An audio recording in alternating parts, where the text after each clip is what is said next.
নমস্কার, কেমন আছেন সবাই? আশা করি সবাই ভালো আছেন। Hello, good afternoon. এখন বেরোচ্ছে চিত্তরঞ্জন।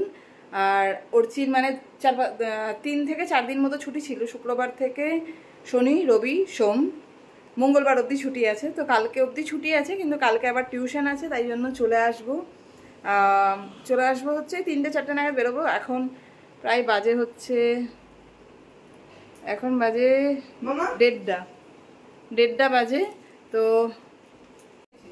তো কালকে এখানে বসে এসে চালিয়ে না, এখানে অসুবিধা কেন কি, এখানে এইগুলো আছে, তোমার ফোন চালছে তো কালকে আছে, কালকে টিউশন আছে, তাড়াতাড়ি চলে আসবো। এখন ল্যাপটপ নিয়ে যাবে বলছে, কিন্তু ল্যাপটপটা নিয়ে গেলে প্রচণ্ড অসুবিধা, ব্যাগের মধ্যে ভারী হয়ে যায়। বললাম এখন একটু প্র্যাকটিস করে নে। এখন বাস ধরে যাব, যে কি কষ্ট হবে মানে বাসে, সেটা আমরাই জানি। তবুও কিছু করার নেই, গাড়িতে গেলেও হতো, কিন্তু যা গরম ট্রেনের রাস্তায় কি হবে। কিসে যাচ্ছি শেয়ার করছি, আর ভিডিও ভালো লাগলে like, comment, share and subscribe করে দেবেন সবাই যেন। তো যাওয়ার আগে যে সমস্ত কাজ থাকে ওই আর কি, জানলা ঠান্লা বন্ধ করা, কিছু মেলা থাকলে উঠিয়ে দেওয়া, পর্দাগুলো ভালোভাবে টান টান করে দেওয়া। এখন এমন মানে রোদ উঠছে, মানে পর্দার ওই পাশে যদি আরেকটা চাদর না দিয়ে দিই তাহলে পর্দা পুরো ফেড হয়ে যাবে। সেই জন্য একটা চাদর দিয়ে দিলাম। এসিটা চলছিল, সেটাও বন্ধ হতে একটু তাড়াতাড়ি করতে, ওটা অনেক দেরি হচ্ছে, তাড়াতাড়ি কর। খোল একটা সাদা ওড়না যে কোনো একটা নিয়ে নে। নিয়েছিস? এই চাদরটাকে ঘরে মিলিয়ে দিতে হবে রে। চাদরটা যদি ঘরে না মেলা হয় তাহলে ফেড হয়ে যাবে পুরো, তাই না? তুমি কি কি নিয়েছো দেখি? তোমার এটা, আমার তো ওড়না, তোর টুপি নাকি? চলো। তোমার আমার চশমাটা, চশমা নিয়ে নিয়েছি, ব্যাগের পাশে আছে দেখ। আর বলছে এখন ভয় নেই, কারণ কি এখন তো ট্রাক ছাড়বে না একদম। তাই কেন গো, বলে দিয়েছে? হ্যাঁ, সব রাত্রিবেলায় ছাড়ে না গো, দিনের বেলাতেও ছাড়ে না। দেখে শুনে চালাতে হবে, আর কিছু তো না।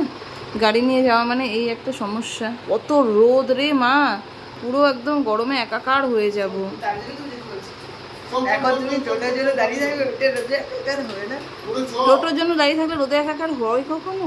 মা, তুমি তোমার টুপি নিয়েছো? তুমি তোমার টুপিটা নিয়ে নাও। চলো চলো চলো। আমার রুমালটা নিয়ে, হ্যাঁ, ওই রুমালটা নিয়ে মুখটা মুছতে সুবিধা। আরে চাদরটা ওঠাতে হতো, চাদর আসে আসে।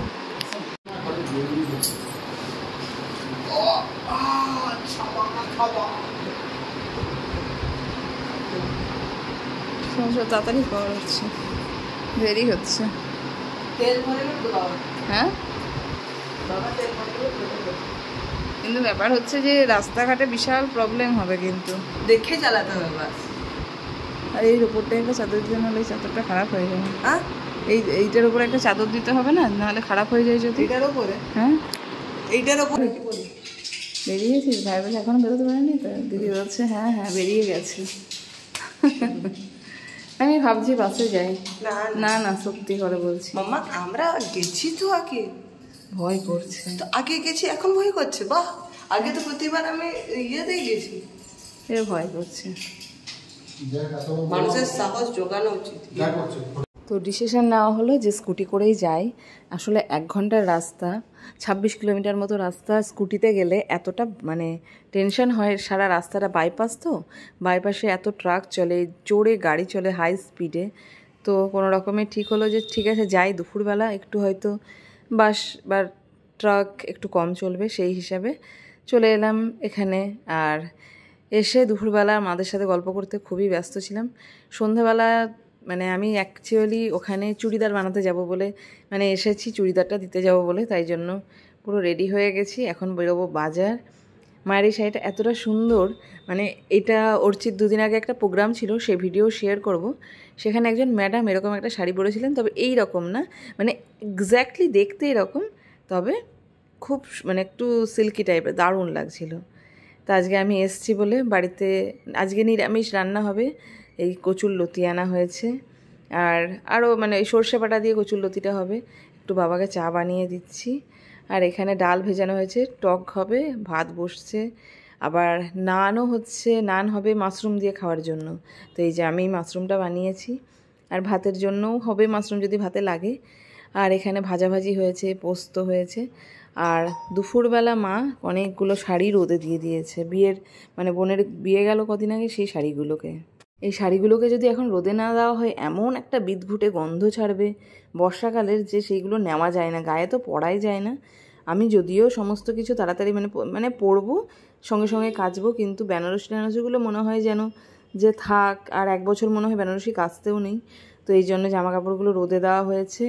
আর এই যে বাগানটা আজকে পরিষ্কার করা হলো চারপাশটা, কারণ কি এই যে টিনগুলো আছে এগুলো পড়ে গেছিলো, তো ছোটন এসছে বলে একটু হেল্প হলো, মানে ছোটনই হেল্প করে দিল বাবাকে। এতদিন ধরে চেষ্টা করছিল, করতে পারছিল না, কেউ হেল্প করে দিচ্ছিল না, সেই জন্য। যাই হোক, দুপুরবেলা সমস্ত কাপড় চাপড় রোদে দিয়ে খেতে বসা হয়েছে। এই এখন অর্চি খেতে বসছে, ওর এত ভালো লেগেছে কচুর লতিটা, কি বলবো। আর এই যে বাবা, কি বলবো, জামা কাপড় মানে একটা প্যান্ট জাস্ট পরে আছে এখন, কত আর দেখানো যাবে। যাই হোক, এখন টিভি দেখা চলছে, খেতে বসে টিভি দেখা মাস্ট। আর ওর চিত্তরঞ্জন আসাই এইসব কারণে, যে যাতে চিত্তরঞ্জনে টিভি দেখতে পায়। বাড়িতে তো টিভি দেখতে পায় না, পড়াশোনার জন্য আমি টিভি দেখতে দিই না, তাতে ক্লাস 8, এবার ক্লাস 8-এ 5 বার পরীক্ষা হচ্ছে সারা বছরে। আর সিলেবাস ফুল বুকস আসবে, মানে হাফ ইয়ারলিতে আলাদা হয়, অ্যানুয়ালিতে আলাদা হয়, কিন্তু এবারে যেহেতু মানে প্রচুর চাপ, আমি বলছি টিভি দেখার পরিমাণ কমাতে হবে। খুবই কম দেখে যদিও, তবে চিত্তরঞ্জন আসলে ওই কন্ট্রোলে আনা যায় না। মা বাবা মানে এগুলো দাদু দিদাদের যা কাজ সেই কাজ। কোথায় কালো নিয়েছে? হলুদ কেউ নাই, ভালো তো কালারটা নিয়েছে, ভাইয়ের পছন্দ হয়েছে। ভাইয়ের পছন্দ হয়েছে, অনেক সুন্দর, ভাইয়ের পছন্দ হলে অনেক সুন্দর। আর আরেকটা গোলাপি, সেটা আবার আরো খারাপ, কলার রসে ভর্তি করেছে নতুন জামাটা। হ্যাঁ হ্যাঁ হ্যাঁ, দেখে সেই কালারটা খারাপ, সেইটা খারাপ। তো বিকালবেলা সময় হয়ে গেছে, এখন বেরিয়ে যাচ্ছি।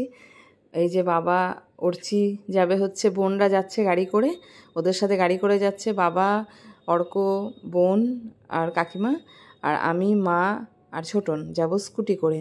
তো এখন ওরা গাড়ি করে চলে যাক, আমরা স্কুটি করে যাব। গিয়ে পৌঁছাতে না পৌঁছাতেই একদম পড়া আছে, বাড়ি গিয়ে যাব, ব্যাগটা গোছাবো আর টিউশনে নিয়ে চলে যাব। যাই হোক, ব্লগটাকে আর বেশি বড় করছি না। যদি ব্লগটা আপনাদের ভালো লাগে অবশ্যই like, comment, share and subscribe করে দেবেন। Thank you.